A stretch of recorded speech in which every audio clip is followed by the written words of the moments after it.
ang mga kwento ng pag-ibig, kwento ng buhay at kwento ng pag-asa dito sa Barangay Love Stories. Love Stories. Sa nakagisnan, obligasyon ng padre di pamilya ang mag-provide para sa kanyang pamilya.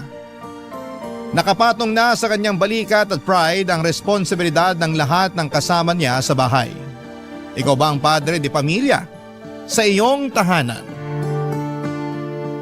Dear Papa Dudut, ako nga pala si Socorro, 45 years old, habang fresh pa sa utak ko. Ang mga nangyari sa buhay ko ay gusto ko lang sana itong ikwento sa inyo.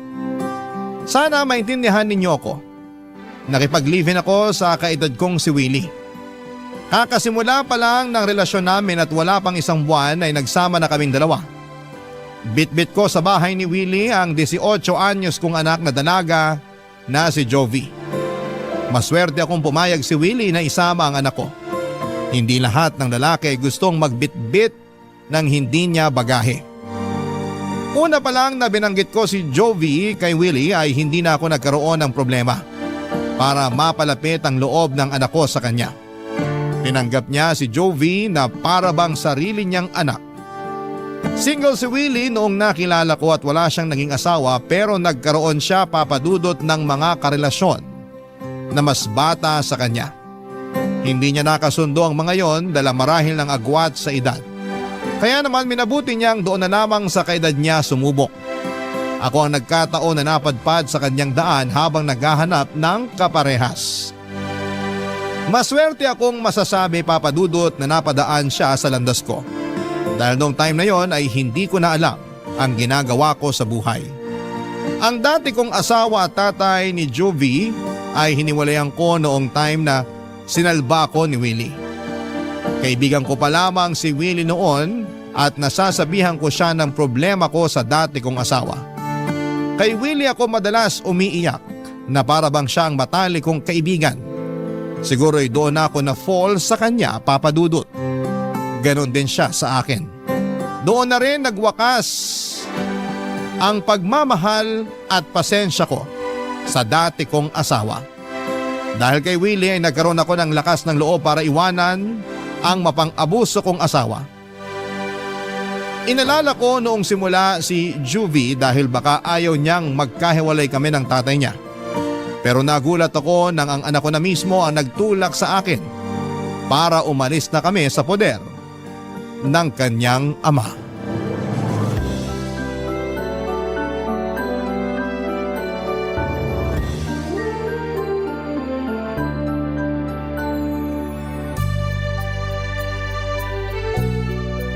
Ang ganda ng kwarto natin.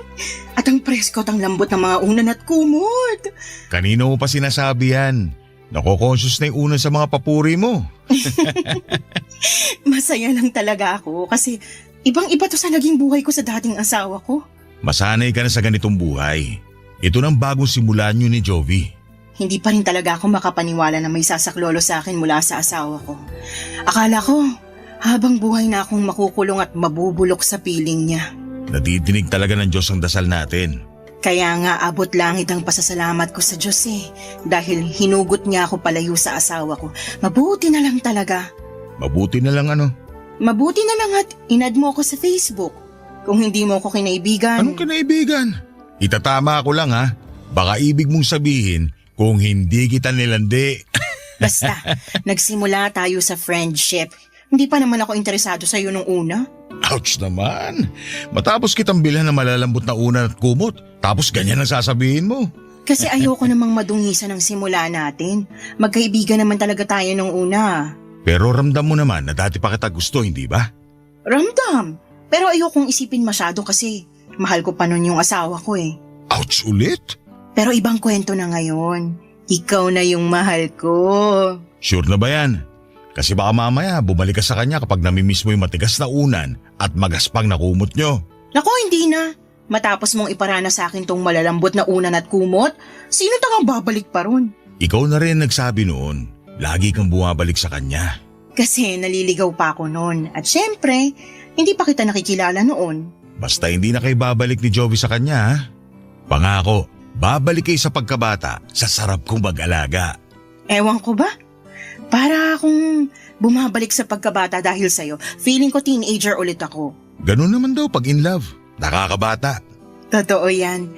Sa paningin ko nga sa'yo ngayon, para kang biglang naging 20 anyos na binata. Sobra ka naman magkaltas ng edad. Hindi na makatotohanan. Hindi ka pa nadadaan sa bola? Hindi ako sanay. Yung mga dati ko naman kasing karelasyon, akala mo mga bato. Walang nakikitang maganda sa akin. Ni thank you, hindi ako nakakatanggap sa kanila. Parehas tayo. Ganyan din ako sa dati kong asawa eh. Ni minsan hindi niya ako sinabihan na maganda ako. Ako na lang ang magsasabi sa niyan. Araw-araw. Baka sa simula ka lang magandahan sa akin ha. Kapag nasanay ka na sa itsura ko at kapag hindi na ako nakakapag-ayos, ayaw mo na rin banggitin na maganda ako. Mas gusto ko nga hindi ka nakaayos eh. Kasi sa ganung paraan, alam ko na komportable ka na sa akin. Mas gusto ko kapag komportable ka sa akin. Ngayon palang komportable na ako sa'yo kahit hindi mo nasabihin yan.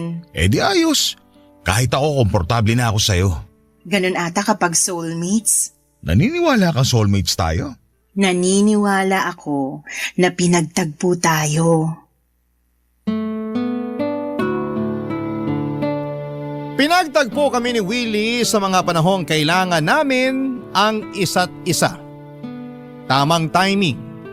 Masaya ako sa timing na yon. Natagalan man bago ako natauhan sa dating asawa ko ay ayos pa rin. At least, marami akong natutunan sa dating relasyon ko, Papa Dudut. Alam kong meron din akong pagkakamali sa dating asawa ko at handa ko na yung baguhin at huwag ulitin sa relasyon namin ni Willie. Gusto ko na talagang makatuluyan at maging huling karelasyon si Willie.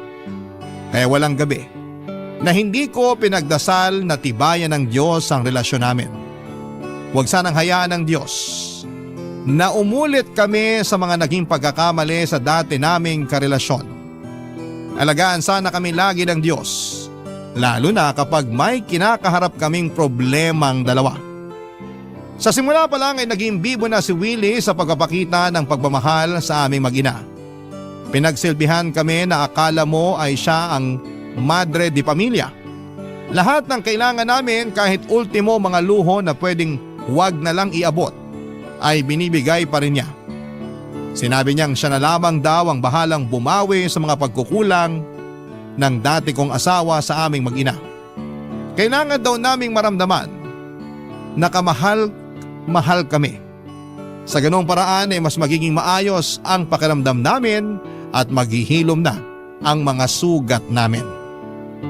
Totoo naman ang sinabi niya, Papa Dudut, dahil sa pagpapakita niya ng atensyon, pagmamahal at respeto sa amin ni Juvie ay napansin kong gumanda kami ng anak ko at mas naging mabuting tao. Parang mga bulaklak na nadiligan ng maayos. Pinapaarawan ng sapat at nilagay sa lilim kapag alanganin ang panahon. Ganon kami inalagaan ni Willie.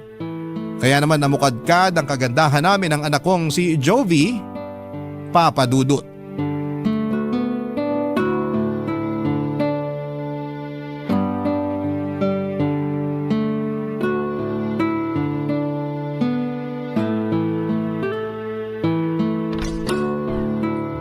Andito na ako.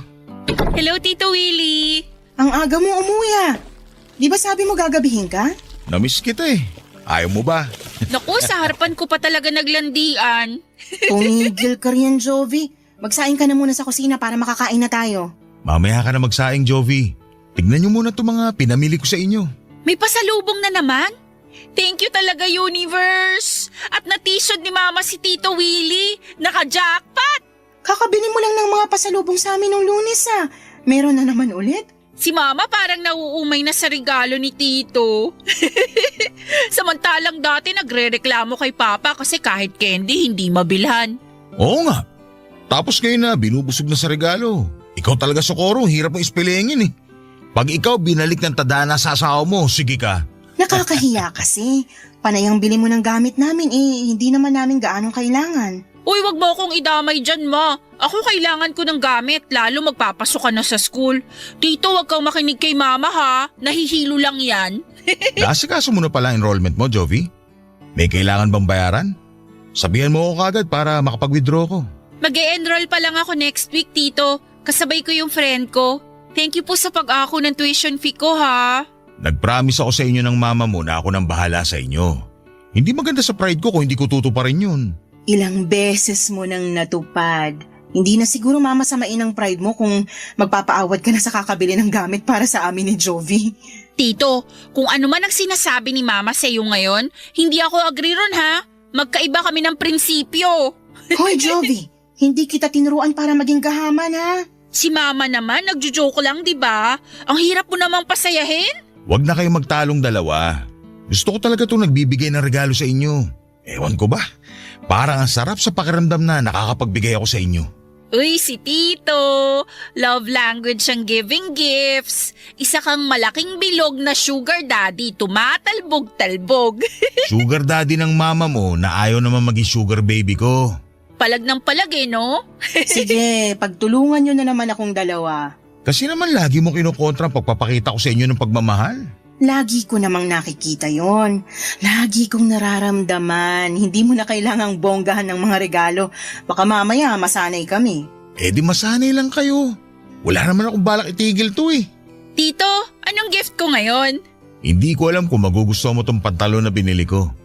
Sabi kasi nung anak ng kumpare ko, uso raw to ngayon eh. O eto, tingnan mo. Uso nga yan! Gusto ko talaga to! Suot to ng K-pop idols ko! Thank you, Tito! Ako, anong pasalubong mo sa akin? Uy, kala ko ba ayaw mo ng regalo, Ma? Kung nabili na ng tito mo, bakit pa ako tatanggi, di ba? Plastic. Lagi ka nagre-reklamo na puro butas na ang mga duster mo. Kaya binilang kita ng 6 na duster. Makapal ang tela at presko isuot. O eto. Ganito yung duster ko nung dalaga ko. Ito yun! Ay, thank you, Willie. Alam mo talaga ang kahinaan ko. Naku, samantalang kanina panay pang tanggi. Bibigay din naman pala. Alam mo naman ang nanay mo, medyo pakipot. Medyo pakipot ba, Tito? Parang sagad nga yung pagiging pakipot niyan eh. Nahirapan na nga ako sa kanya nung ligawan ko tong nanay mo. Tapos ngayong nakuha ko na siya, gusto pa rin akong pahirapan. Dalagang Pilipina eh. Ay! Sige, pagtulungan nyo na naman akong dalawa. Joke lang, Ma. Love you.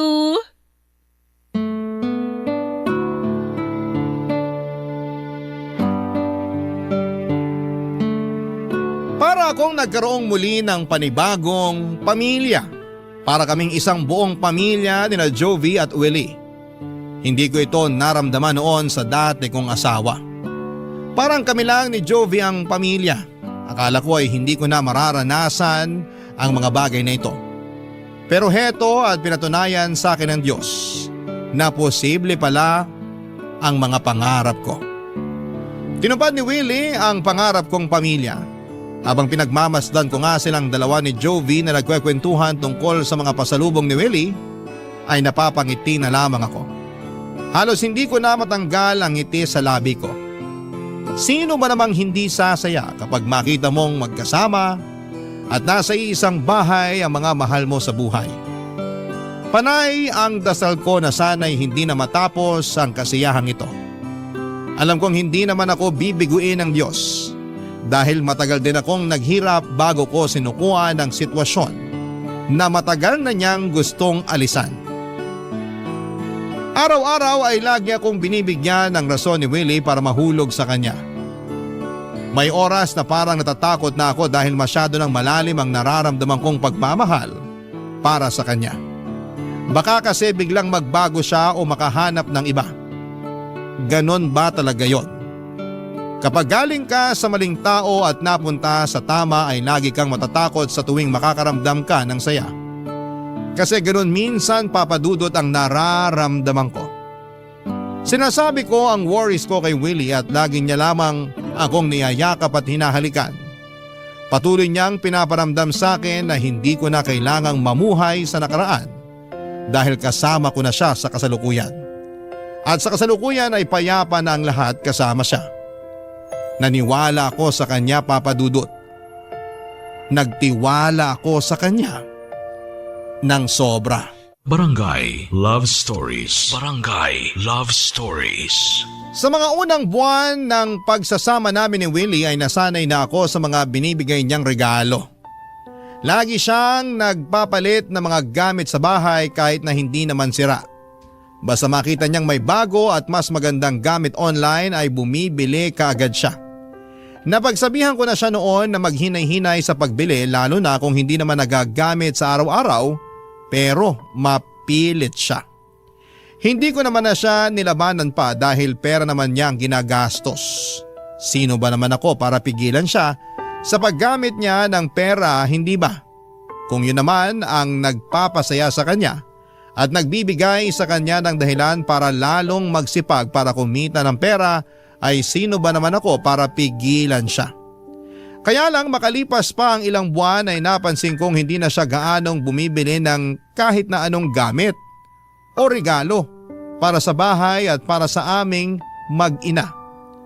Hindi naman sa hinahanap-hanap ko ang mga luho na inaabot niya. Kaya lang kasi Papa Dudut ay nanibago ako. Ganon din si Juby. Pero hindi naman namin yon itinawid sa kaalaman ni Willie.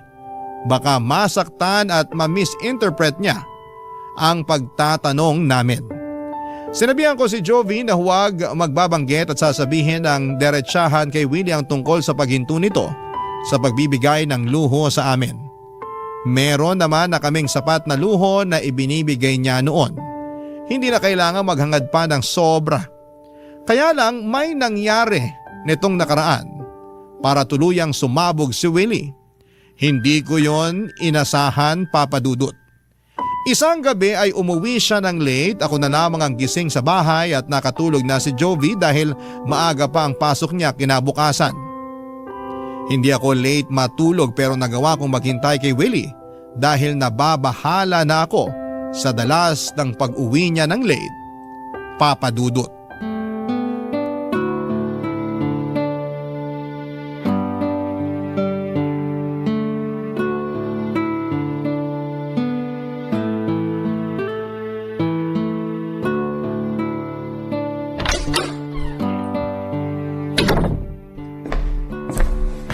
Oh, Socorro, bakit gising ka pa? Hindi ako makatulog. Si Jovi nasaan? Kanina pa tulog. Sana sinabayan mo na lang ang anak mo na matulog. Hindi nga ako makatulog kaya hinintay na lang kita. Sa susunod, wag mo na akong hintayin. Mag-a-update na lang ako kapag gagabihin ako ng uwi. Sige, kumain ka na ba? Hindi pa nga eh. Anong ulam? Nagluto ako ng pusit. Ubusin mo na yon. Maraming pa bang kanin? Yung sinain ko hanggang bukas na lang ng umaga. Pero may bigas pa. Yun nga rin sana yung sasabihin ko sa'yo. Huling takal na yung bigas na isinain ko kanina. Ang bilis naman nating makaubos ng bigas. Pareho pa naman kayong mahinang kumain ng kanin ni Jovi. Sakto lang ang pagkakaubos ng bigas. Natipid ko pa nga. Halos 3 buwan na kaya yung huling bili mo ng bigas. Bumili ka muna siguro sa tindahan ng per kilo. Ayaw mo ba ng isang sako na lang ulit? Mas makakamura tayo nun. Per kilo muna. Yung 3 araw muna siguro ang bilhin mo.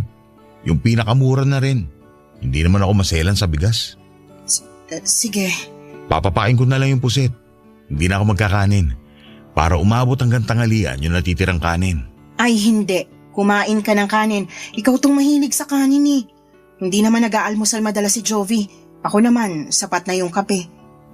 Sa'yo na lahat ng natitirang kanin. Mas kailangan mo yun kaysa sa amin. Ikaw pa naman tong laging nasa labas para rumakit. Salamat, Socorro. May mga frozen food pa ba tayo? Hotdog na lang tapos kalahating plastic ng tosino. Gusto mo bang ipagprito kita bukas para sa almusal mo? Hindi na. Tipirin mo na lang yan para may pagkain sa ibang araw. Mga dilata natin, kamusta naman? Ayos naman sila sa cabinet. Close na sila sa isa't isa, hindi na sila namamahay.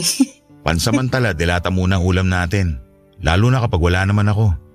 Haluan mo na lang ng repolyo o kahit anong gulay para magmukha namang desente. Nakakapanibago naman. Ang alin? Naaalala ko lang dati ayaw mong bumili ng delata. Sabi mo hindi magandang kainin eh. Kaya lagi kang nagpapaluto sa akin ng mga fresh na karne at isda.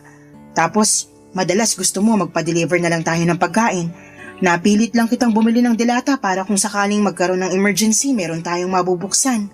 Hindi ka pa ba nagpapasalamat na mabubuksan mo na sa wakas yung mga dilata na pinaglalaban mo sa akin dati? Nabigla lang. Hindi ko naman inaasahan na gugustuhin mong mag-ulam ng delata. Masama bang kumain ng delata? Oy, wala akong sinabing ganyan ha. Ang sinabi ko lang, nanibago lang ako. Mali ata ako na sinanay ko kayo sa luho. Parang diring-diri ka na kumain ng mga delata. Baka pati sa bigas sumelan ka na rin. Hindi ako kailanman nandiri sa delata kahit ilang beses mo pa akong pinakain ng crispy pata at mamahaling putahe. Baka nakakalimutan mo, sinanay din ako dyan ng dati kong asawa. Bakit kailangan pang banggitin ang dati mong asawa? Nasanay ka na nga yata sa luho. Hindi ko maintindihan bakit minamasama mo tong sinasabi ko sa'yo. Wala naman akong masamang intensyon. Nag-uusap lang tayo. Bakit biglang pumangit ang dating sa'yo? Kasi pagod na ako sa kakahanap ng pera. Tapos parang pinamumukha mo pa sa akin na wala akong kwentang padre di pamilya. Di keso dilat at mumurahin bigas na ang kaya ko ibigay sa inyo mag-ina. Ganun ba yon ha? Ganun ba yon? Di na ba uso magpasalamat at magpakita ng utang na loob? Naligaw na ako sa usapan. Ni minsan hindi ko naisip yung mga sinasabi mo. Ikaw lang ang nakakaramdam niyan. Huwag mo na ako ipaganda na makakain niya yun. Alis mo na ako. Saan ka naman pupunta? Alanganin ang oras. Maghahanap ng karinderya. Huwag mo na ako hintayin. Matulog ka na. Nagulat talaga ako sa inasal ni Willie sa akin, Papa Dudut. Padawog niyang sinarado ang pintuan at nakatayo lamang ako noon at hindi ko alam kung paano tamang magre-react sa mga nangyari. Hanggang sa bigla na lamang nagising si Joby dahil sa pagkagulat sa kalabog ng pintuan. Sinamahan ako ni Joby at kinausap. Hinanap niya si Willie. Sinabi ko sa kanya ang mga nangyari at maski si Joby ay nagulat sa ikinuwento ko sa kanya. Hindi naman kasi yon ugali ni Willie, Papa Dudut. Pero pinaniwalaan ako ng anak ko. Sinamahan pa niya ako para masiguradong ayos na ako. Nabigla kasi talaga ako. Sa inasal ni Willie ay parang may ala-ala sa ex-husband ko ang nag-flashback sa akin. Lalo tuloy kinabahan ang puso ko. Na mainit ang ulo niya at walang pera. Ayoko mag-overthink. Pero may problema nga kaya si Willie sa pera. Sinabi ko ang iniisip kong yon kay Joby, Papa Dudut at tumango lamang ang anak ko. Dati pa naman daw yon napapansin ni Joby kay Willie. Hindi niya lang daw magawang sabihin sa kanya lalo't inuunahan ko na siya na huwag punahin ang pagbabawas ni Willie ng pagbibigay ng regalo sa aming mag-ina. Nasabi ko na rin ang tungkol sa dilata at sa bigas. Doon na nga mas lalong nakumpirma na mukhang problemado sa pera si Willie. Pero bakit hindi siya naging honest at sabihin sa amin ang katotohanan? Handa naman kaming makinig. Lalo na ako. Wala akong alam sa mga pinagkukuhanan niya ng pera at hindi ko ugaling magtanong sa tao tungkol sa trabaho nila. Parang hindi yon komportable para sa akin. Kaya hindi ko alam kung paano ko maitatawid ang tulong at suporta para kay Willie, gayong hindi ko naman alam ang eksakto na pinagkukuhanan niya ng pera. Isang araw ay mas lalong lumala ang lahat. Maagang umuwi si Willie sa bahay, balisa at tulad ng dati ay iritable din, Papa Dudut.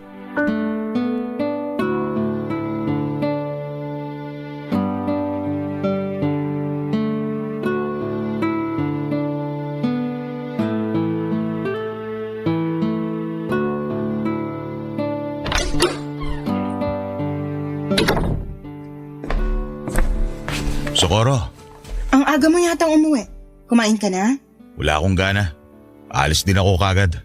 May kailangan ba? May ipapaplansya ka bang damit? May naitabi ka pa ba sa mga perang binigay ko sa inyo ni Joey dati? Bakit?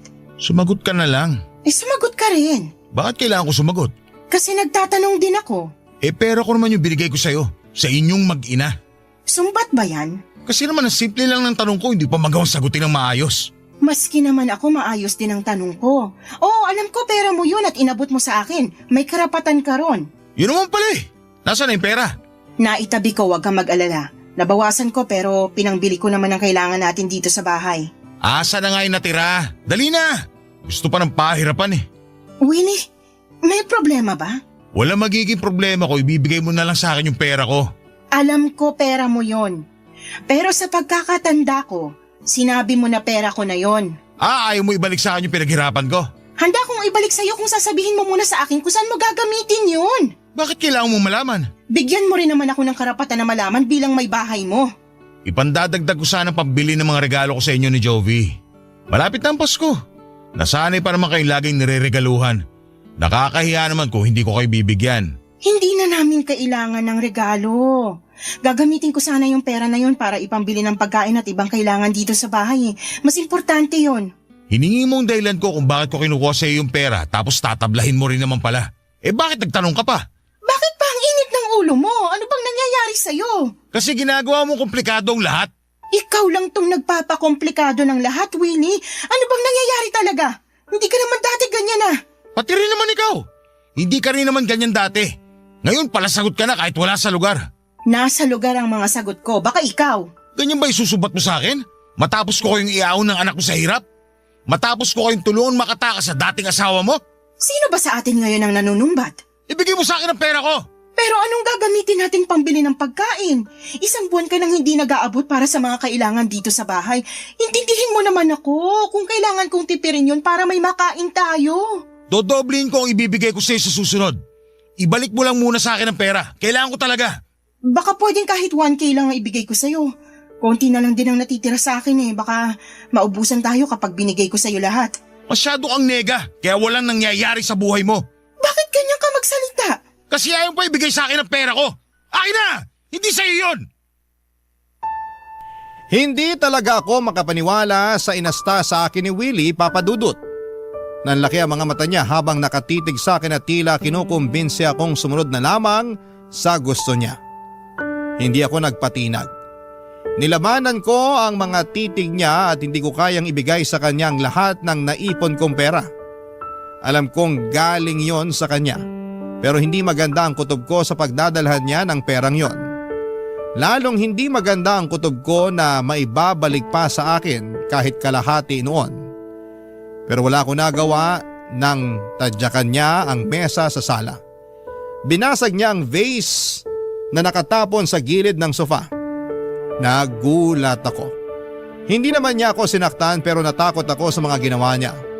Pawisan na siya noon at nahahalata na ang galit. Kaya doon na ako bumigay. Nagtungo na ako sa kwarto para kunin ang pera pero nagtira ako ng 2,000 para may pangkain kami sa mga susunod na araw. Pagkatapos kong iabot sa kanya ang pera ay matalim pa rin ang tingin niya sa akin. Galit na galit ang mga mata niyang tinititigan ako sa huling pagkakataon bago lumabas ng bahay. Nagdabog siyang muli sa pagsarado ng pintuan. Minessage ko siya after an hour para sabihan sa kanya na hindi ako natuwa sa ipinakita niya sa akin pero hindi niya ako nireplyan. Hindi rin siya umuwi nung gabing yon, tanghali na kinabukasan nang umuwi siya. Tahimik na siya noon, Papa Dudut, at hindi na galit. Pero halata sa mukha niya ang lungkot at problema. Hindi ko na siya kinausap pa. Parehas kaming kailangang magpalamig noon at nagkulong na lamang siya sa kwarto at hindi ko siya sinamahan doon. Noong kakain na ay pinatawag ko na lamang siya kay Jovi. Tahimik naming pinagsaluhan ng sardinas na hinaluan ng maraming tubig at repolyo.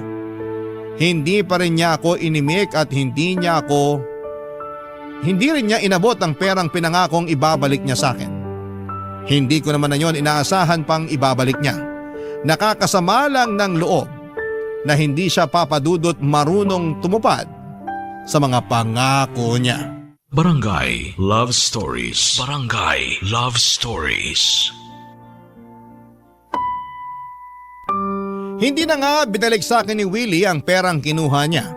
Oo, sige, siya ang nagbigay noon pero kahit papaano ay may karapatan ako roon dahil binigay niya sa akin yon para ipangbili ko raw ng mga gusto kong gamit.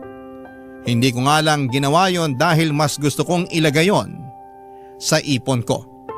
Hindi ko naman siya magawang singilin dahil nakakahiya. Ang dami na niyang ginawa para sa amin. Parang ang kapal naman ata ng mukha ko para bawiin pa yon. Meron pa rin naman akong natitirang pera pero yon ay yung ipon ko nung hindi pa kami nagsasama ni Willie. Naipon ko yon sa dati kong trabaho. Walang nakakaalam sa ipon ko na yon dahil bala kong gamitin noon ng perang yon para makatakas kami ni Jovi at umuwi sa probinsya namin.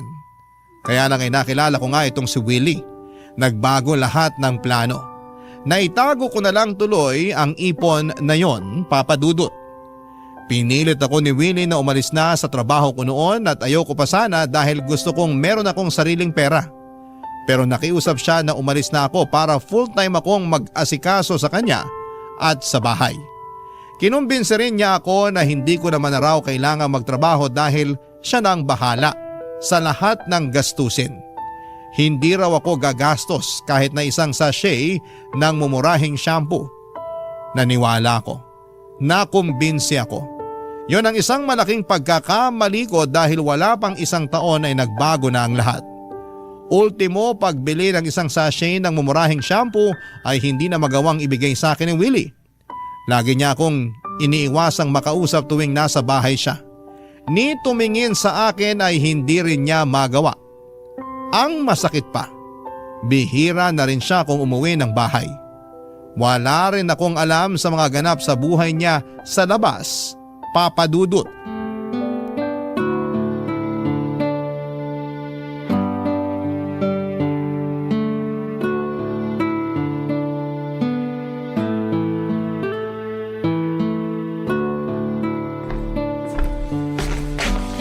Ma, busy ka? Nagbabudget lang ako para sa pagkain natin para sa linggong to. Bakit? Nakita kasi ako kanina nung may-ari ng tindahan sa kanto. Nagtatanong kung kailan daw natin babayaran yung bigas na inutang natin. Hindi pa ba dumaan doon ang Tito Willie mo? Sinabi niya sa akin na siya na yung magbabayad ng inutang nating bigas eh. Mukhang hindi pa eh. Nagagalit nga po yung may-ari eh. Mabuti na lang dumaan na yung jeep na sasakyan niya. Napilitan tuloy huminto sa kakatalak. Nakakahiya naman. Hayaan mo. Dadaan ako doon mamaya bago ako mamalengke. Makikiusap muna ako na kalahati munang babayaran ko. May iutos po ba kayo sa akin na iluto? Wala naman po akong gagawin ngayon.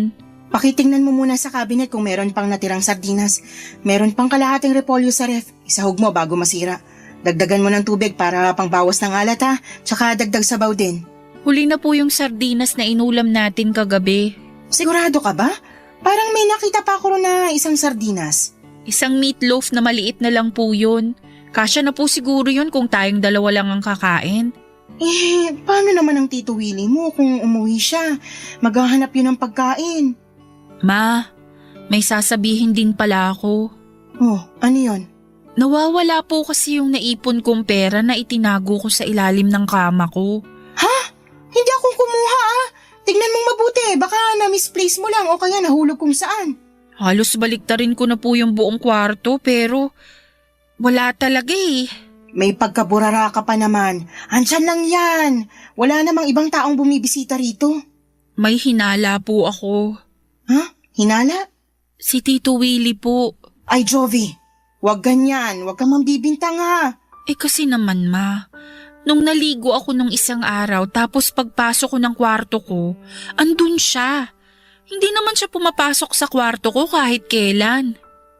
Baka naman kasi may tinitingnan siyang mga butas sa kisame o mga butas sa sulok ng kwarto mo. Alam mo na, tag-ulan, nag-iingat lang ang Tito Willie mo. Hindi naman po niya sinabi sa akin yan. Nagulat nga siya nung nakita ko tapos bigla siyang may binulsa. Tapos nagmadali na pong umalis. Busy kasi ang tito mo. Alam mong naghahanap ng ibang racket para lang may makain tayo. Pero bakit hanggang ngayon wala pa rin tayong makaing matino? Yung ipon nyo, nagagamit nyo na pangbayad ng kuryente at tubig. Paano kapag naubusan kayo? Hindi ako aabot doon. Makakahanap ang tito mo ng pagkakakitaan. Magtiwala lang tayo sa kanya. Nagtiwala naman po ako sa kanya nung pumasok siya sa kwarto ko. Kinabukasan, nung chinek ko yung ilalim ng kama ko, nasaid na lahat ng perang andun. At kayong dalawa lang naman ni Tito ang nakakaalam na nagtatago ako ng pera ron. Hindi ba nga nagbibiro pa siya noon na baka ngat-ngatin ng daga yung perang tinatago ko dun? Jovi, wag nga muna natin itong pag-usapan. Sumasakit ng ulo ko sa kakaisip kung saan tayo kukuha ng pera. Hanapin mo pa sa kwarto mo, nandun lang yun. Isipin mong mabuti. Pero ma… Anak, please. Pagod ng utak ni mama kakaisip. Maawa ka naman. Gusto ko mang tulungan ka pero kota na ako sa mga problema. Sorry po ma. Nakonsensya naman ako na hindi ko pinanigan ang anak ko. Pinagmasdan ko siyang bumalik sa kanyang kwarto para subukan pang hanapin ang pera niyang nawawala. Pagkalabas niya ng kwarto ay halata pa rin ang lungkot. Halatang hindi nahanap ang pera niya. Hindi na lamang niya ako kinausap tungkol doon at nahiya na rin siya at baka mapagalitan kong muli. Nagluto lamang siya ng meatloaf at isinaing ang huling takal ng bigas na mukhang kulang pa para sa aming dalawa. Mas lalo lang akong namroblema. Pumanhing ako sa kwarto namin ni Willie. Mula sa luma kong maleta ay nilabas ko roon ang isang CCTV na nabili ko noon nung nagsasama pa kami ng dati kong asawa. Ginamit ko yon para makakuha ako ng ebidensya sa tuwing sinasaktan niya. Itinago ko na yon noong nagsama na kami ni Willie. Akala ko hindi ko na yon magagamit pa. Pero napunta na naman ako sa sitwasyon na kakailanganin ko ng ebidensya. Palihim kong nilagay yon sa pwesto kung saan ko nilagay ang pera at mga alahas ko. Ayokong pagbintangan si Willie pero malakas ang duda ko na siya ang kumuha ng pera ni Juvie. Kinagabihan ay umuwi si Willie at wala pa rin itong sahulog. Mukhang malalim talaga ang problema niya pero ayaw naman niyang magpatulong sa akin. Hindi ko na rin alam ang gagawin ko at nagpaalam siya na diretsyo na siyang matutulog. Tumango lamang ako. Hindi ko siya tinabihan. Nakitulog ako sa kwarto ni Joby. Parang lumalayo na ang loob ko kay Willie. At parang ayoko munang dumikit sa kanya dahil ayokong makaramdam ng galit sa kanya. Kinabukasan ay hindi ko na siya nadatnan sa kwarto. Maaga siyang umalis, sabi ni Juby. Pumasok ako sa kwarto namin at malakas ang kabog ng puso ko. Lalo na noong nakita kong wala na ang pera at mga alahas ko. Nanginginig akong tsinek ang CCTV at doon ay nakita ko si Willie ang kumuha. Naiyak na lamang ako. Hindi dahil nawalan ako ng pera at alahas, kundi nawala ng biglaan ng tiwala ko sa kanya. Kinagabihan ay umuwi siya at inamangan ko siya para kumprontahin. Hindi na ako makapagpigil noon, Papa Dudut.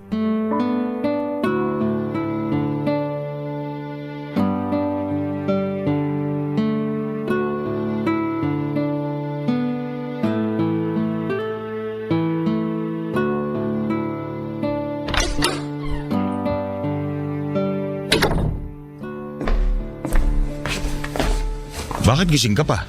Hinintay talaga kita. Matutulog na ako ha. Maaga akong aalis bukas. Mag-usap muna tayo. Tungkol saan ba? Aminin mo na sa akin yung totoo. Ano na naman yan? Wala ka na bang pera? Ang sakit naman ng bintang mo. Alam mo bang hindi yan maganda sa pandinig ng mga lalaki? Hindi naman kami bulag at manhid ni Jovi para makita yung pagbabago mo. Pati si Jovi dinamay mo rito. Tatay na ang turing niya sa'yo. Pati siya nakakaramdam na rin. Nag-aalala lang siya sa'yo. Wala kayong dapat ipag-alala. Ayos lang ako. Hindi yun ang nakikita ko. Hindi ka na nakakapag-abot para sa mga gastusin dito sa bahay. Lagi ka pang wala. Nagagalit na yung tindahan sa kanto dahil hindi tayo makabayad ng mga inuutang natin doon, Willie. Sabihin mo na lang yung totoo para alam ko kung saan ako lulugar. Wala akong dapat sabihin sa'yo. Maayos naman ang lahat. Praning ka lang dahil hindi na kita nabibigyan ng luho katulad ng dati. Aba, matuto rin tayo magtipid. Mga mayayaman nga hindi bigay todo sa luho nila. Tayo pa kaya? Hindi na problema sa akin kung hindi mo ako mapagbigyan sa luho ko. Pero yung mga araw-araw na pangangailangan natin, ibang usapan na yun. Nangako ka magpo-provide ka sa amin ni Jovi sa lahat ng kailangan namin. Kaya nga napilit mo akong mag-resign sa trabaho ko kasi sabi mo good provider ka. Ikaw nang bahala sa lahat, di ba? Hindi ko na kailangang magpakapagod sa trabaho dahil kaya mong sustentuhan ang pangangailangan namin. Asa na yung Willie na nagsabi sa akin nun? Hindi naman kasi araw-araw bumubuhos ang biyaya sa akin. Intindihin mo naman. Hindi naman naglalabas ng pera lahat ang butas ko sa katawan. Minsan nagigipit din ako. Kaya ba kinuha mong pera at alahas ko sa kwarto dahil gipit ka? Ibang klase ka rin naman pala mang bintang. Hindi ako magnanakaw. Hindi ako nang bibintang. Naglagay ako ng CCTV sa pwesto kung saan ko nilagay yung pera at alahas ko. Pwede ko ipakita sa'yo ngayon para hindi mo naman isipin na nang bibintang lang ako. Alam mo kasi... hindi mo ako maiintindihan. Bakit mo yun nagawa, Willie? Bakit hindi mo na lang ako kausapin? Makikinig naman ako eh. Hindi mo maiintindihan. Hindi. Sabihin mo sa akin kung ano bang nangyayari. Natalo ako sa sugal. Nagsugal ka? Nanalo naman ako dati sa sabong. Kaya nga lahat ng luho na kailangan nyo mag-ina na ibibigay ko, di ba? Pero alam mong walang pupuntahang maganda yung pagsasabong. Sa una ka lang papatikimin ng panalo pero babawiin din sa dulo. Sabi ko na hindi mo ako maiintindihan. Bakit pa ba ako nag-aksaya ng laway para magpaliwanag? Sorry, nabigla lang ako. Hindi ko naman kasi alam na sa sugal ka pala kumakapit. Doon naman talaga ako kumukuha ng pera kahit bago pa kita makilala. Naipundar ko tong bahay dahil sa sugal. Ewan ko lang kung ano nangyari ngayon. Hindi ko lang siguro swerte ang taon na to. Ihinto mo na yan, please. Aahon ka rin kahit hindi na magsugal. Magtutulungan tayo. Matutulungan mo ako? Oo naman, kahit ano. Baka may naitabi ka pang pera dyan. Huling pusta na. Gusto kong mabawi yung mga natalo ko. Hindi kita matutulungan dyan. Ayaw na kitang bigyan ng pera para ipangsugal. Kala ko tutulungan mo ako. Sige na, Socorro. Nararamdaman kong ito na yun. Isang pusta pa. Sigurado ako na makakabawi ako. Hindi na ako uulit. Huli na to basta manalo. Hindi. Tumigil ka na sa sugal. Hindi ka mananalo dyan. Huwag kang nega. Nangangati na itong palad ko. Kasabihan ng mga matatanda na magkakapera daw pag ganito. Kaya ilapag mo na sa palad kong pera para makapusta na. Sige na. Alam ko na may naitatabi ka pa dyan. Huwag mo akong pagdamutan. Kinuha mo na lahat, Willie. Wala nang natira sa akin. Ano pang ibibigay ko sa'yo? Gisingin mo si Jovi. Baka may mga hindi pa ako nakuha sa ilalim ng kama niya. Ipaliwanag mo na lang sa kanya lahat. Ikaw din ang kumuha ng ipon ni Jovi sa ilalim ng kama? Hindi na mahalaga yun. Ang importante ngayon, magtiwala ka sa akin na may papanalo ko itong susunod na pusta ko. Nararamdaman ko talaga. Sa susunod na panalo ko, pupunta tayo sa Hong Kong. Ayaw mo ba nun? Hindi ako makapaniwala sa mga narinig kong sinabi ni Willie. Nakangiti pa siya sa akin pero kita sa kanyang mga mata ang pagod at pagkabahala. Alam kong pilit lamang niyang kinukumbinsi ang sarili niya na tama pa rin ang ginagawa niya. Lulong na po si Willie sa sabong at kita naman yon sa kanya pero hindi niya magawang tanggapin. Naiiyak na lamang ako noon habang pinipilit niyang tumawa para kumalma. Para na siyang nasisiraan ng bait. Lalo kung paano niya alugin ang balikat ko para pakinggan ko siya. Para bigyan ko siya ng pera. Panay din ang panginginig ng mga kamay niya. Pinagmamasdang ko lamang siya. Lalo na noong paikot-ikot na siya sa sala habang pinapaliwanag sa akin na sa susunod na pusta niya ay milyon na ang makukuha niya. Naniniwala siya roon at doon ako nababahala. Iba na ang tama ng sugal sa utak niya. Nagkunwari akong bibigyan siya ng pera at naniwala naman siya. Natuwa siya. Napalundag pa siya sa saya. Sinabi ko sa kanya na ibibigay ko yon kinabukasan basta matulog na lamang muna siya. Pumayag naman siya, Papa Dudut. Tumakbo na siya patungo sa kwarto namin at nagtalukbong. Pahuni-huni ng kanta at parang nagbibilang ng pera. Naiiyak na ako noon. Unti-unti ay parang tinakasan na si Willie ng bait at hindi ko napaghandaan yon. Kinabukasan ay ginising niya ako para kunin ang pera. Inabutan ko siya ng 100 piso at natuwa siya. Sabi niya ay magiging 100,000 raw yon. Lumabas siya ng bahay nang hindi man lang naligo o nagpalit man lang ng damit. Hinayaan ko siya. Alam kong delikado pero wala na rin akong lakas para pigilan siya. Mga kabarangay, patuloy pa rin po si Willie sa kanyang pagsusugal. May mga araw na matino siya pero mas madalas na parang nawawala na siya sa sarili niya. Ano bang may papayo ninyo sa sitwasyon namin ngayon? Kailangan ko na ba siyang iwan? O baka pwede pang magawa ng paraan? Sana ay matulungan ninyo ako. Isa ako sa mga masusugid ninyong tagapakinig at marami sa inyong mga kwentong napapanood ko sa YouTube ang nakakatulong sa akin. At sana sa pagkakataong ito, magawa niyo rin po akong tulungan sa personal na problemang aking kinakaharap. Maraming salamat po sa inyo, Papa Dudut, sa pagtampok sa aking kwento sa inyong programa. Ang inyong kapuso, Socorro. Barangay Love Stories. Barangay Love Stories. Anong say mo sa Barangay Love Stories na ito? Pagkwentuhan natin sa comment section yan. Nagustuhan ng iyong napakinggan? Ituloy yan via live stream sa www.gmanetwork.com/radio. Barangay LS. In Mega Manila, 97.1. Forever!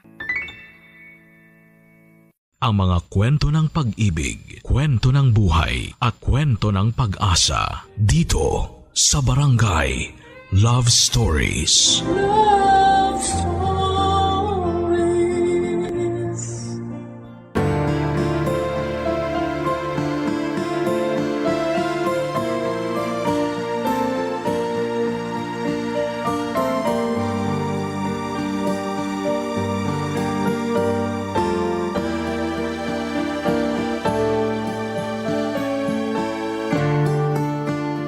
Habang may buhay ay may pag-asa.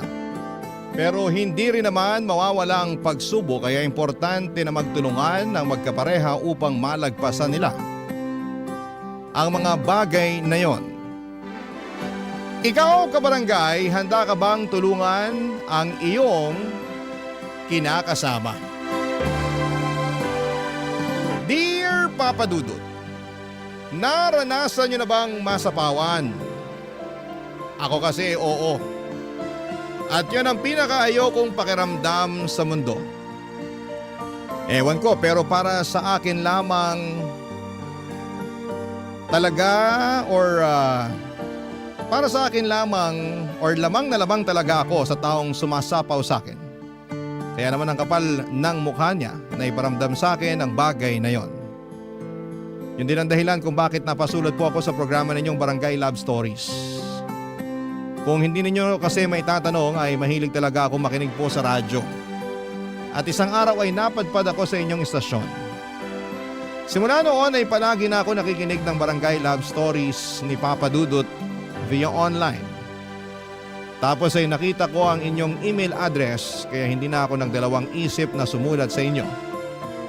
At umaasa ako na mai-air ninyo ang aking kwento. Pero bago ako magpatuloy ay gusto ko munang magpakilala sa mga kabarangay natin. Cresida pala ang pangalan ko. 23 years old at taga Quezon City. Meron na akong kinakasama si Benjo na edad 25 naman at may isa na kaming anak na 2 taong gulang na. Sa kasalukuyan ay nakatira kami sa bahay nila dito sa Barangay Commonwealth sa Quezon City.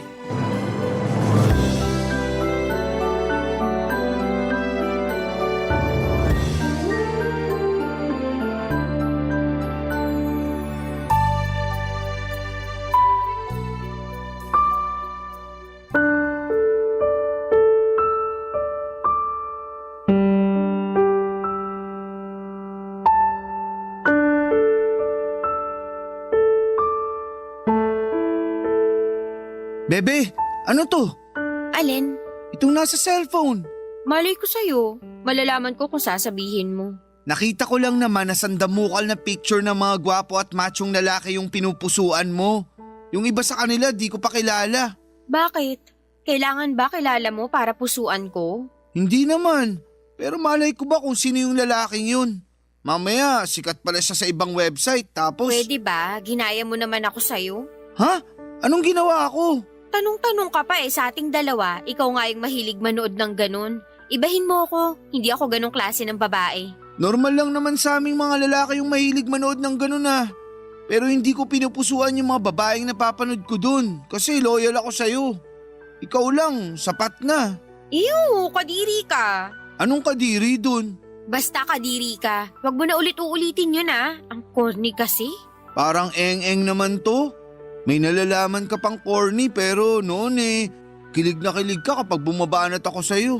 Noon yun, hindi na ngayon. Kaya nga tigilan mo yan kung ayaw mo ikaw yung banatan ko. Sungit naman nito. Siguro may iba ka nang nagugustuhang lalaki, no? Ha? Pinagsasasabi mo? Mabalik lang tayo dito sa mga pinagpupusuan mo. Akala mo ba magandang gawain to? Lalo na't meron ka ng anak at kinakasama? Ano na lang sasabihin sa'yo ng mga makakilala sa pinagagagawa mo? Sige nga. Kung makapagsalita ka naman dyan, kita ko na yung ngala-ngala mo. Galit na galit, gustong manakit. Saka sa tono mo, para namang nakapatay ako ng tao, pumuso lang naman ako ng mga gwapo at machong lalaki sa Facebook. Alam ko na. Ano yun? Siguro naapakan ego mo, no? Ha? Ano yung ego? Ay, naku. Kahit kailan napakahina ng utak mo. Gamit-gamitin mo naman yan. Sige ka, baka kalawangin yan. Bakit kasi di mo na lang sagutin tanong ko? Kaysa naman dami mo pang ebas dyan. Talaga naman. Ano nga? Baka may iba ka ng kinalolokohan ha? Wala. Saka bakit ko naman gagawin yun? Pamilyado na ako. Tulad mo pa ako sa mga katrabaho mong kirengking. May asawa na pero pumapatol pa sa iba. Bakit naman sila napasok sa usapan? Gusto ko lang, bakit din ba? Saka imbis na pagbintangan mo ko ng ganyan, tinanong mo na ba sarili mo kung matino kang lalaki kaya hindi kita dapat palitan? Anong ibig mo sabihin? Lahat na lang ba talaga kailangan kong ipaliwanag sa'yo? Mag-isip ka naman mag-isa, huwag kang laging umasa sa akin, no? Anong magagawa ko? Kung yung mga sinasabi mo, ikaw lang madalas nakakaintindi. Malamang, magtatanong ako kung anong ibig mong sabihin. Masama ba yun? Oo, masama yun kaya itiko mo na lang yung bunganga mo. Mas mabuti pa yun kesa magsalita ka ng kung ano-ano. Tamang bintang ka wala ka namang ebidensya. Saka hindi sapat na ebidensya yung nakita mong mga pinusuan ko dahil kahit sino pwedeng humanga sa ibang tao basta walang mali siya. Saka di pa ba sapat na sa'yo pa rin ako tumatabi sa gabi kahit na mabaho ka? Paano naman ako naging mabaho? Hindi ka kasi naglilinis ng katawan, amoy pawis ka palagi, kadiri ka. Lahat na lang talaga, Cressida. Amuin ko nga sarili ko. O ano, tama ako 'di ba? Ang baho mo. Oo nga no. Sige, maliligo muna ako.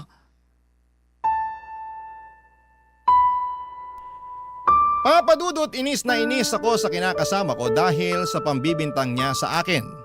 Pakiramdam ko ay iniinsulto niya ng bonggang-bongga ang pagkatao ko. Kahit naman ganon ang ginawa ko, ni minsan ay hindi ko naisip ang binibintang niya sa akin. At noon pa talaga kung kailan nagsasama na kami at may isang anak. Matagal-tagal na rin kaming magkakilala ni Benjo. Siguro ay 18 anyos ako nang naging kami bago nagkaanak. Hindi ko na natapos ang aking pag-aaral dahil sa hirap ng buhay at naisipan ko na lamang na mag-asawa. Mahirap pa rin naman ang buhay namin kaya alam kong kagagahan yung ginawa ko. Samantala nagtatrabaho bilang saddle stitch operator ang kinakasama ko sa isang pabrika. Mababa lang ang sweldo niya.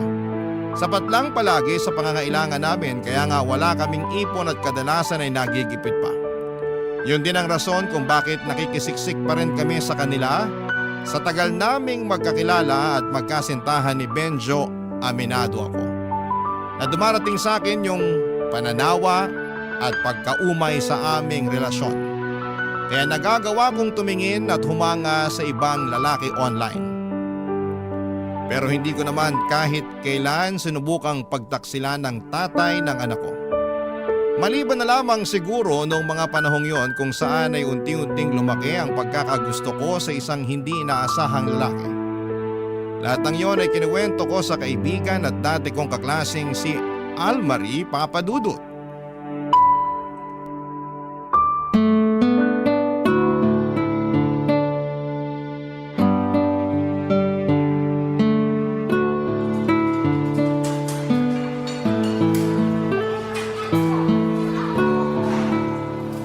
Naku, thank you kasi dinalaw mo naman ako at nilabas. Nung nakaraang araw ko pa gustong kumain dito ng burger at fries. Pansin ko nga, panay ka shared post ng mga pagkain na gusto mong kainin. Kaya nag-chat na ako sa'yo na magkita tayo dito sa fast food. Kaya nga, thank you sa panlilibre. Sensya ka na kasi wala akong trabaho. Wala rin tuloy akong pera. Ayos lang, magkano lang naman yan? Naks, iba talaga pag may trabaho, no? San ka na nga ba ulit? Trabaho ko? Oo, alam ko kasi umalis ka na dun sa pinagtatrabahuan mong patahian. Oo, umalis na nga ako dun. At cashier ako ngayon sa isang convenience store. Okay ba pasahod dun? Sakto lang, pero mas maayos yung ngayon kesa naman sa dati ko. Sobrang init dun, akala mo impyerno. Tapos yung line leader namin, si Satanas. Laki talaga ng galit mo dun sa line leader nyong yun, no? Sakto lang. Kasi hindi pa naman niya ako nagawa ng kasalanan. Siguro lagi lang niya akong pinagagalitan at sinisita kahit maayos naman yung trabaho ko. Naisip ko, inggit lang siguro sa beauty ko kaya ganun. Pero ayoko na rin naman manatili sa lugar na yun. Bukod sa mababa ang sweldo, napakaraming tukso sa loob. Hindi lalaki kundi mga pautang na pinapatulan naman ng ibang nanay doon. Kaya ending, payslip na lang nakukuha nila sa araw ng sweldo. Ako nga na wala pang anak hirap na sa buhay. Kaya napapaisip ako, paano nila nairaraos yung araw-araw nila? Lakas na lang talaga ng loob ang labanan sa buhay ngayon. Maiba tayo. Nasaan pala anak mo? Bakit hindi mo sinama? Nasa bahay saka nandun naman si Benjo para bantayan ang anak namin. Hindi ko na sinama kasi magulo yun. Saka baka magturo ng kung ano-ano. Siyempre nahihiya ako sa'yo. Ayos lang naman. Sweldo ko naman Kahit na. Bilhan ko na lang ng pasalubong para matuwa naman pagdating mo. Ikaw bahala. Thank you talaga. Walang anuman. Kumusta na kayo ni Benjo? Ganun pa rin. Pakiramdam ko wala kaming pag-unlad kasi ayos na sa kanya yung trabaho niya. Akala yata niya mabubuhay kami sa kakarampot niyang sweldo. Wala ba siyang planong maghanap ng ibang trabaho? Mukhang wala Mababa pa naman kumpiyansa nun sa sarili. Ay, buti pa yung kuya niya. Gwapo na tapos marami pang pera. Kaya ayun, nagustuhan ko bigla. Anong nagustuhan biglang pinagsasabi mo? Crush ko kuya niya kasi magaling dumiskarte sa buhay. Feeling ko mas may future ako kung siya nakatuluyan ko. Manghilabot ka nga. Bakit naman hindi naman tayo nag-uusap ng karumal-dumal at nakakatakot? Gaga, hindi nga. Pero ano ba yung pinagsasasabi mo dyan? Baka nakakalimutan mo may kinakasama ka na at si Benjo yun. Tapos may anak pa kayo. Kaya dapat hindi ka na magkagusto sa ibang lalaki. Lalong-lalo na sa kuya niya. Ikaw naman, masyado kang seryoso. Siyempre alam ko naman lahat yun, saka simpleng crush lang naman tong nararamdaman ko sa kuya niya. Simple raw, pero naisip mo nga na mas may future ka kung kuya niyang nakatuluyan mo. Hanggang dun lang naman yun, kasi imposible nang mangyari. Ikaw na may sabi na kinakasama ko na si Benjo. Saka kasalanan naman niya kung bakit nagkagusto ko sa kuya niya. Kung matino sana siyang kinakasama, kung may pangarap sana siya sa amin ng anak niya, di hindi ko maiisip yung bagay na yun. Papadudot, napakagwapo ng kuya ni Benjo. Well, gwapo rin naman ang kinakasama ko, pero lamang ng isang paligo ang kuya niya. Ito ang buhay or buhay na patunay ng tall, dark and handsome, kaya hindi ninyo ako masisisi kung nagkagusto ako sa kanya. Pero alam ko sa sarili ko na simpleng pagkagusto lamang yon, dahil mas napapansin ko na ang pagiging lamang nito sa kanyang kapatid na siyang kinakasama ko. Pero kahit na ganoon, alam ko pa rin naman ang limitations ko.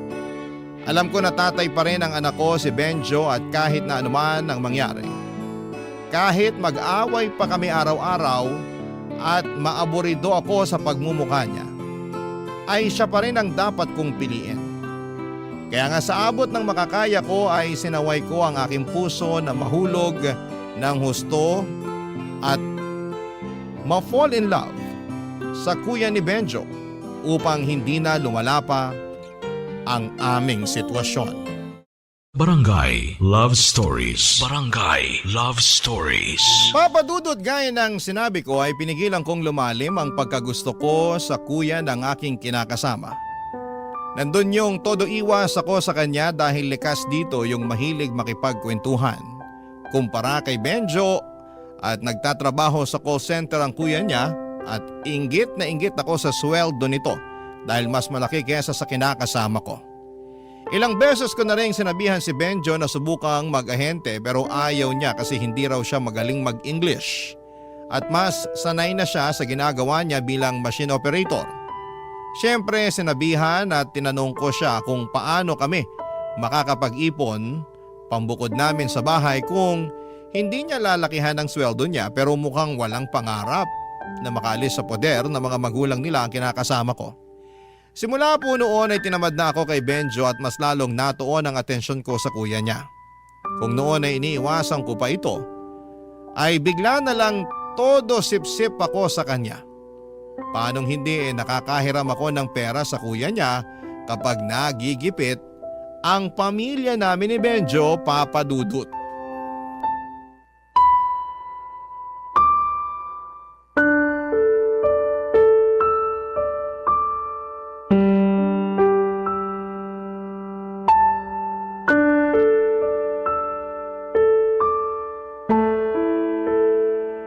Pwede bang mag-usap tayo, bebe?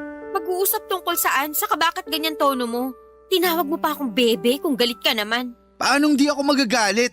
Akala mo di ako nakakahalata na masyado kang sumisip-sip sa kuya ko? Ha? Pinagsasasabi mo dyan? Panay kayo usap, tawanan at biruan.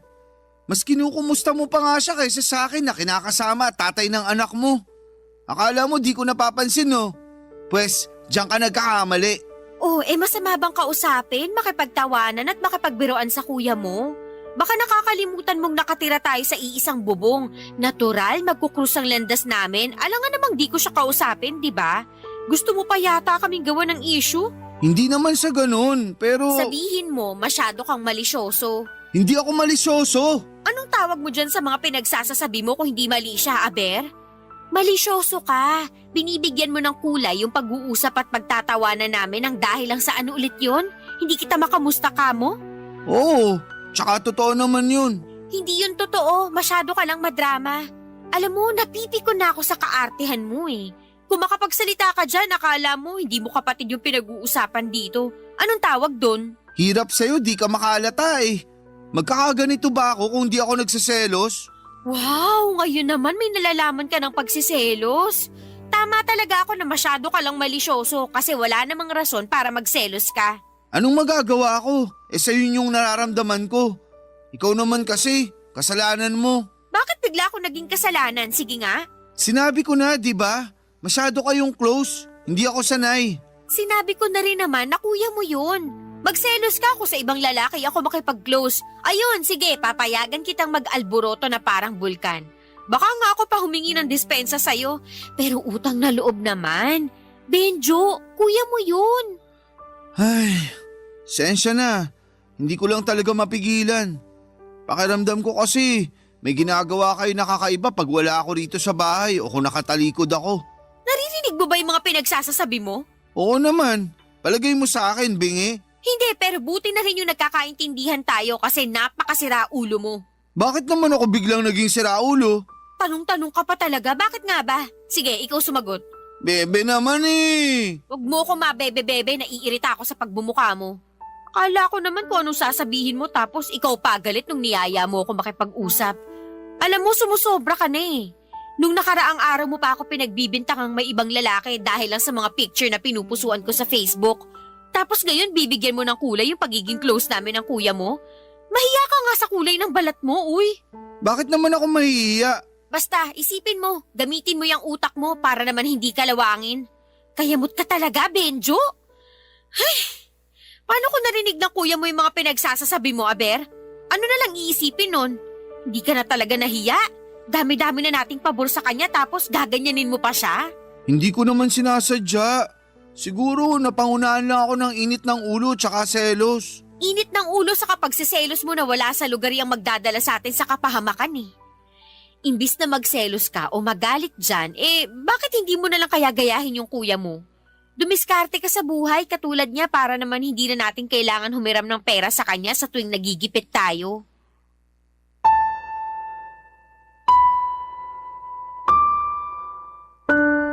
Papadudot, akala ko ay puro trabaho at yosi lang ang nasa utak ng kinakasama ko pero nagkamali ako dahil marunong din pala siyang mag-obserba. At yun nga ay nung napansin niya ang pagpapapansin ko sa kuya niya. Pero buti na lamang at magaling akong magpalusot at sa huli ay naidepensa ko ang aking sarili. Saka wala rin namang patutunguhan ang nararamdaman ko sa kuya niya dahil nga may anak na kami ng kinakasama ko. Sa kabilang banda ay paulit-ulit na sumagi sa isipan ko na sana nga ay kami na lamang ng kuya niya ang naging magkarelasyon. Tingin ko kasi ay mas may kinabukasan kami ng anak ko kung siya ang nakatuluyan ko. Pero gusto ko lang linawin na mahal ko naman si Benjo. Kaya lang dahil sa ugali niya na pabanjing-banjing at mukhang kontento na sa buhay namin, ay unti-unting naapektuhan noon ang damdamin ko sa kanya at sa aming relasyon. Kung may time machine lang sana ay gusto kong bumalik sa nakaraan para baguhin ang aking kapalaran. Imbes na si Benjo ay sa kuya niya ako makikipaglapit ng loob. Kaya lang ay mukhang hindi na mangyayari yon noong nagkaroon ng girlfriend ang kuya ng aking kinakasama, Papa Dudut.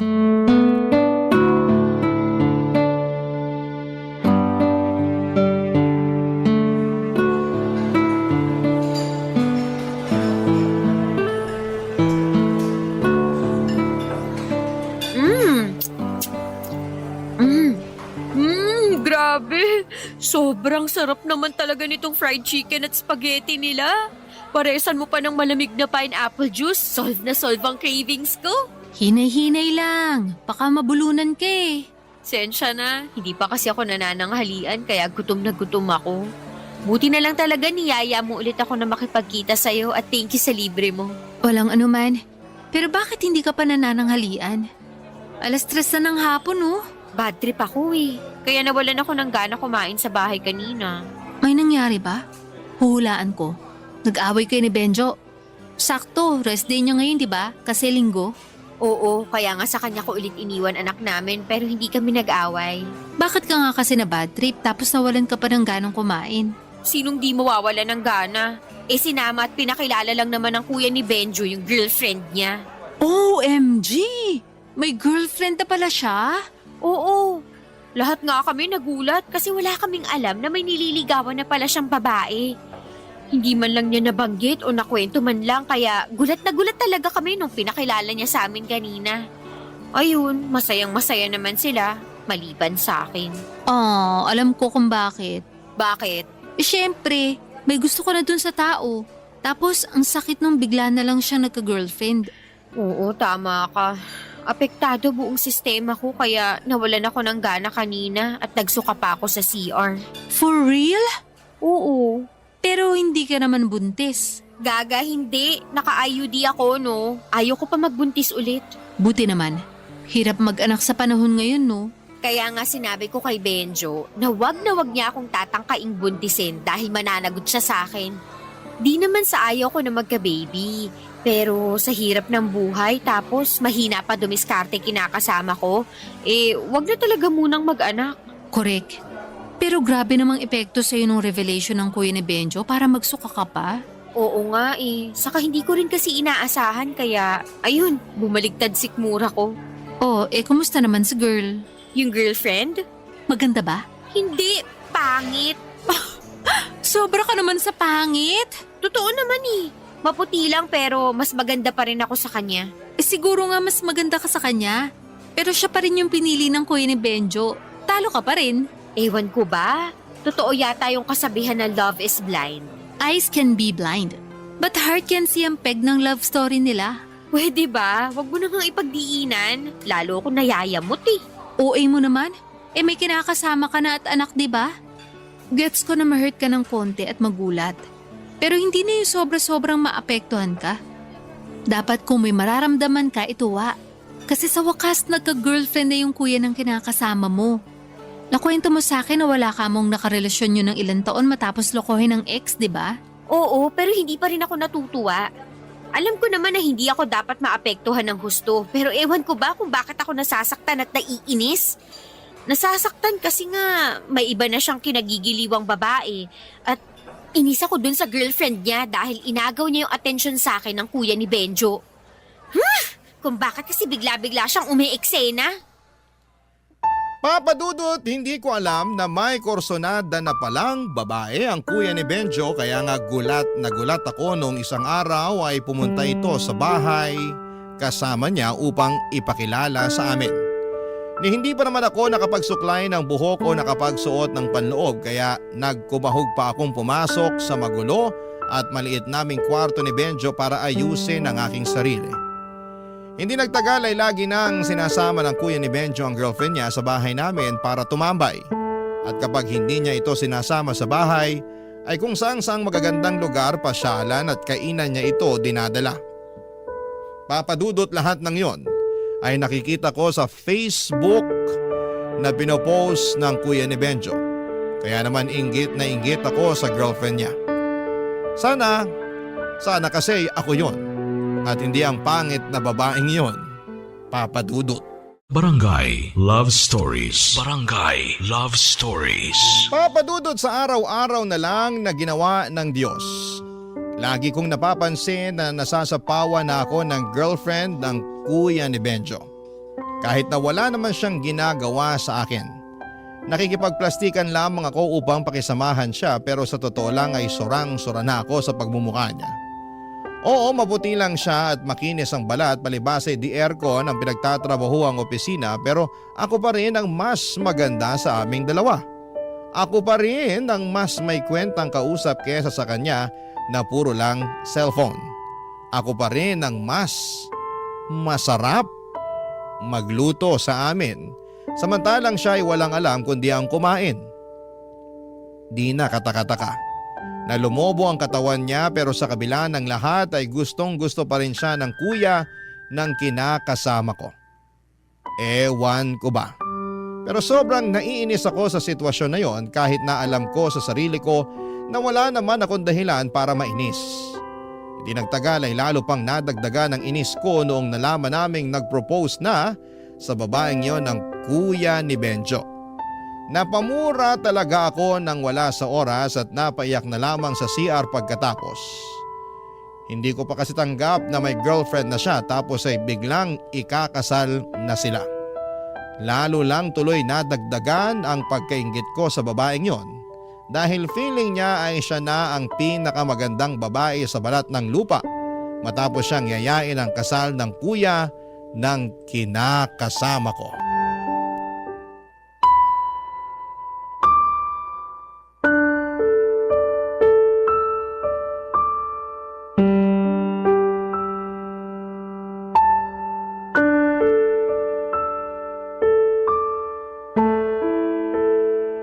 Grabe si kuya, no? Masyadong mabilis kumilos. Mantakin mong yayain agad ng kasal yung jowa niya. Halatang ayaw na talaga niyang pakawalan. Oo nga eh. Oh, bakit naman ganyan tono mo? Ano bang problema sa tono ko? Ewan ko. Kaya nga tinatanong kita kasi para kang wala sa mood. Masakit lang ulo ko tapos daldal ka pa ng daldal dyan. Hindi ba pwedeng tumahimik ka na lang muna para naman pumayapa yung paligid ko? Wala naman akong ginagawa sa'yo kaya huwag ka sa akin magalit. Masyado ka. Nagkikwento lang naman yung tao. Ayun na nga. Kwento ka ng kwento alam ko naman na yan. Baka nakakalimutan mo nakasama niyo ako nung sinabi ng kuya mo na niyaya niyang magpakasal yung jowa niya. Tapos ulit-ulitin mo pa? Bakit ba kasi nagagalit ka? Masama ba na ulit-ulitin ko? Masama kasi naririndi na ako. Crescida naman eh. Benjo naman. Mahirap bang intindihin yung sinabi ko? Ano? Ayaw mo na namang gamitin utak mo? Siguro kapal na ng kalawang niyan kasi hindi na talaga gumagana. Sobra ka naman magsalita. Parang hindi mo ako kinakasama kung insultuhin mo ako ah. Hindi kita iniinsulto, pero kung yan ang nararamdaman mo, problema mo na yun. Bakit ba kasi hindi ka nagmana sa kuya mo na madaling makaintindi, magaling dumiskarte sa buhay? Huwag mo nga akong ikumpara sa kuya ko. Nakakapanliit naman yun. Ganyan nga, manliit ka kasi totoo naman yung mga sinabi ko. Alam mo napakamalas ko sa'yo. Anong ibig mong sabihin? Kasi nakilala pa kita at pumayag ako magpaligaw sa'yo. Kasi ikaw pa naging tatay ng anak ko. Kung hindi siguro nangyari yun, maayos-ayos yung buhay ko kumpara ngayon. Sana hindi lang palaging sapat sa atin yung kinikita mo. Sana palaging may sobra para naman hindi na tayo madalas magipit. Oh, kita mo? Kipit na naman tayo ngayon dahil walang panggatas yung anak natin. Tapos hindi na ako makahiram sa kuya mo kasi mukhang nag-iipon yata siya ng pera pang kasal nila ng babaeng yun. Magiging asawa na ni kuya yung babaeng yun na sinasabi mo. Kaya tawagin mo siya sa pangalan niya. Wala akong pakialam. Pansin ko, ang init ng dugo mo sa kanya. Inaano ka ba niya? Ano bang pinagsasasabi mo? Akala mo kasi sa akin hindi marunong mag-obserba eh. Akala mo di ko napapansin na nakikipagplastikan ka lang sa girlfriend ni kuya? So what? Wala ka namang pakialam kung nakikipagplastikan ako sa kanya. Mahalaga pa ba yun? Issue natin yung pinag-uusapan dito. Tapos magsisingit ka ng ibang tao? Di ko alam, nag-uusap pala tayo. Ano bang akala mo sa ginagawa natin? Nagpe-prayer meeting? Akala ko kasi nag-aaway tayo dahil sa tono ng boses mo. Anak naman ng lintik. Kanina mo pa talaga pinapakailaman yung tono ng boses ko, no? Pwede bang kumalma ka lang? Masyado kang mainit eh. Mukha mo pakalmahin mo sa kakasalanan mo kung bakit ako nagkakaganito. Paano naman naging kasalanan ko? Kung nanahimik ka na lang sana, edi hindi ako magagalit sa'yo. Hirap sa'yo, hindi mo alam kung kailan dadaldal o kung kailan dapat itikom yung bibig mo. Nakakairita ka talaga kahit kailan. Bebe Huwag naman, mo nga akong tawagin yan. huwag ka na kasing magalit sa akin. Mas marami akong dahilan para magalit sa'yo kaysa hindi. Kaya kung ayaw mong madagdagan pa pagkaaburido ko sa pagmumuka ko, manahimik ka na. Papa Dudut, hindi na ako nakapag-control ng damdamin at tuluyan na nga yung sumabog ng mga panahong yon. Lahat ng hinanakit at sama ng loob ko kay Benjo ay nasabi ko ng isang bagsakan sa pagtatalo namin.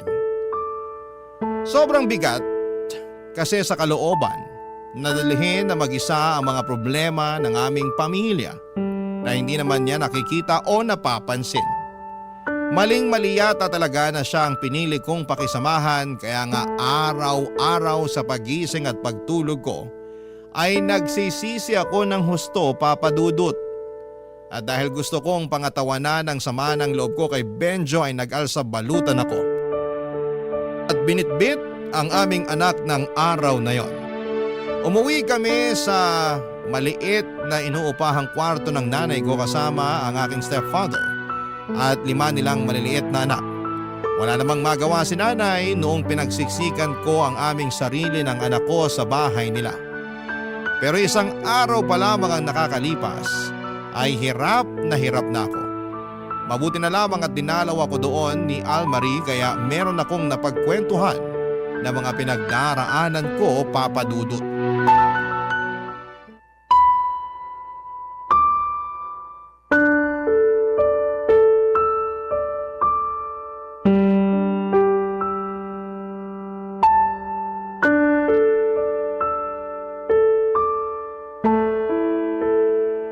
Sensya ka na, natagalan ako lumabas kasi pinatulog ko pa yung anak ko. Buti wala rito mga kapatid kong maliliit kasi napakaingay ng mga yun. Okay lang. Tsaka buti na patulog mo na rin yung anak mo.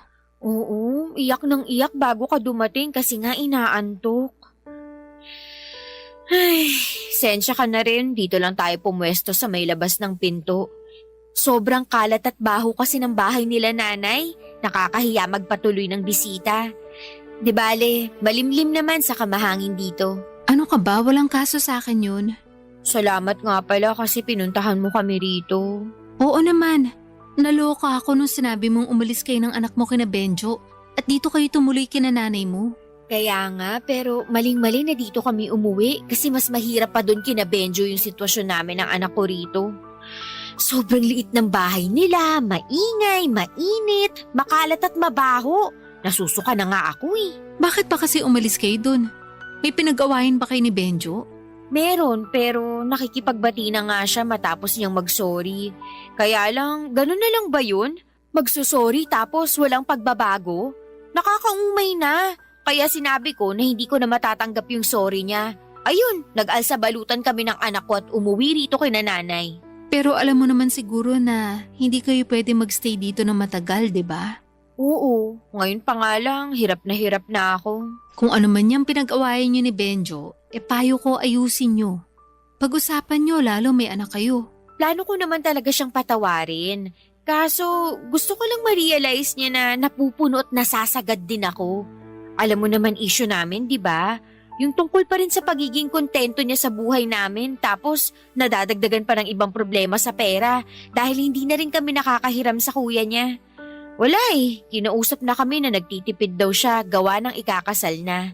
Sumabay pa talaga yung bagay na yun, nakakainis. Hindi naman siguro tama na mainis ka sa kuya ni Benjo dahil lang gusto niyang magtipid para sa kasal nila. Unfair yun sa kanya. Ay, alam ko naman yun, pero hindi ko lang mapigilan. Kung may dapat magsisihin dito, si Benjo yun. Siya pa talaga yung may ganang magsabi na wag ko siyang ikumpara sa kuya niya. Kakumpara-kumpara naman kasi siya. Saka ginagawa ko lang naman yun para maisip niya na gayahin kuya niya sa pagiging masikap at madiskarte sa buhay. Para kasing walang pangarap sa pamilya namin yung kinakasama ko. Kontento na lang siya na nakakakain 3 beses sa isang araw. Tapos magagalit pa sa akin kung hindi masarap ang ulam. Tama ba yun? Siyempre, mali yun. Kaya hindi mo ko masisisi kung napuno na ako. Kung bakit naisipan ko na lang na umalis para maramdaman ni Benjo na sagad na pasensya ko sa kanya. Ilang taon na kaming magkasama at lumalaki na rin yung anak namin. Pero ganun pa rin buhay namin. Hindi na kami umasenso. Ni ayaw niya pa akong payagang magtrabaho. Nakakagalit na sobra. Buti pa yung kuya niya at magiging asawa nito. Mukhang malayong mararating sa buhay. Sana kami rin ni Benjo. Hindi yung mukhang sa kangkungan na lang kami pupulutin nito. Hindi naman siguro mangyayari yon. Alam ko malalagpasan niyo rin to. Walang permanente sa mundo, kahit na yung paghihirap ng tao. Basta mag-usap lang kayo na mabuti ni Benjo at bigyan mo siya ng palugit. Siguro naman makakapag-isip na siya ng matino. Kasi alam niya na pwede kayo mawala sa kanya ng tuluyan pag nagpatuloy pa yung ugali niyang yun. Ewan ko na lang talaga kung makikinig si Benjo. Papa Dudut, kahit gusto kong umasa na magbabago si Benjo ay mas nananaig pa rin sa akin ng kawalang pag-asa ng mga panahong yon. Pero dahil alam kong hindi naman kami pwedeng manatili ng matagal kina nanay, ay sumama ako pabalik sa bahay ng kinakasama ko noong pinuntahan niya kami ng aming anak upang suyuin ako at makipagbati sa akin. Pero nananatili pa rin masama ang loob ko sa kanya at kahit na nagkapatawaran na kami ay nandun pa rin yung hinanakit ko para kay Benjo. Hanggang ngayon ay inggit na inggit pa rin ako sa mapapangasawa ng kuya niya. Hindi ko mapigilang mapasa na all dahil napakaswerte ng babaeng yon sa kapatid ni Benjo.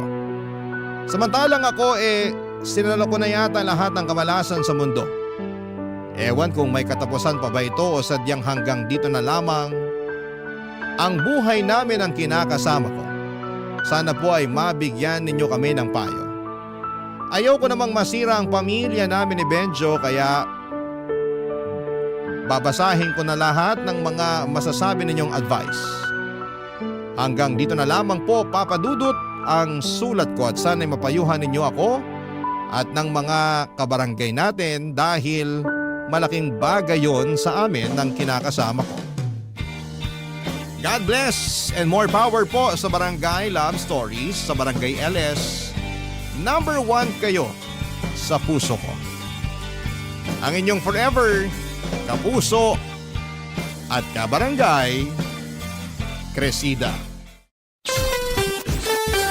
Nalilito pa rin sa life ang ating kabarangay. Ano kaya ang maipapayo mo sa kanya? Ibahagi mo yan sa ating comment section para mabasa rin niya.